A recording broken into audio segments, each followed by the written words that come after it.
आता isakal.com आहे देशातील नंबर 1 ची मराठी न्यूज वेबसाईट। प्रत्येक अपडेटसाठी isakal.com ला नक्की भेट द्या। आता प्रत्येकाची चेष्टा करते, लाडक्या बहिणीबद्दल पैसे देताना कशा पद्धतीचे वाक्य प्रकार भाजपने वापरले हे आपण त्या ठिकाणी पाहिलेले आहे। शिष्यवृत्ती देताना कशा पद्धतीचे वाक्यप्रचार भाजपकडनं होतात। आता शेतकऱ्यांचा अपमान करण्याचं काम लोणीकरांनी केलं। मला वाटतं भाजपला जर शेतकऱ्यांच्या बद्दल कळवळ असेल तर लोणीकर साहेबांचा ताबडतोब राजीनामा त्यांनी त्या ठिकाणी घ्यावा। मेसेज जाऊ दे की या महाराष्ट्रामध्ये शेतकऱ्याचा अपमान करणाऱ्याची गय केली जात नाही। भाजप जर शेतकऱ्याच्या बाजूचा असेल तर ताबडतोब त्यांनी त्यांचा राजीनामा घ्यावा।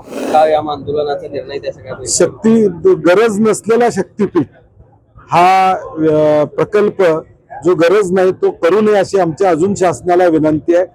आणि म्हणून 1 तारखेला कृषी दिनाच्या निमित्तानं या ठिकाणी शेतकरी रस्त्यावर उतरतील। 12 जिल्ह्यातले लोक या दिवशी आंदोलन करतील, रस्ता रोको या ठिकाणी करतील आणि आमच्या भावना किमान आता तरी सरकारनं ऐका अशी आमच्या अपेक्षा। शरद पवार साहेबांनी शक्तीपीठासंदर्भात भूमिका मांडत असताना दोन्ही बाजूची माहिती घेतो त्याच्यानंतर बोलतो। पवार साहेबांना हा विषय अजून कळालेला नाही किंवा राष्ट्रवादीला हा विषय नाही, कदाचित आम्ही त्यांच्यापर्यंत पोहोचलेलो नसेल। काही गरज पडली तर मी 2 दिवसात त्यांची वेळ घेऊन राजू शेट्टी असतील, मी असो किंवा कैलास पाटील धाराशिवचे आमदार आहेत, ओमराजे निंबाळकर तिथले खासदार आहेत, आम्ही सगळे आमदार किंवा खासदार मंडळी आम्ही त्यांना वैयक्तिक भेटून या संदर्भातली गरज नाही आहे किंवा हा लादला कसा जातोय विस्तृतपणे आदरणीय पवार साहेबांच्या संदर्भामध्ये काल बोलताना असं म्हणाले की कोल्हापूर जिल्ह्यात तर याला तीव्र विरोध आहे, त्यांची देखील नाराजी दिसते कालच्या 4 वेगवेगळे पर्याय MSRDC कडून येणार आहेत असं त्यांचं म्हणणं आहे। त्यातला संकेश्वर आहे।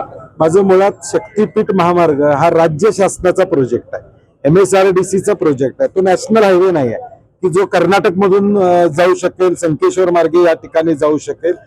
हे एक वेगळं षडयंत्र आहे। 3 टप्प्याचा मी म्हणलं तसं टर्म्स ऑफ रेफरन्सेस झालेले आहेत।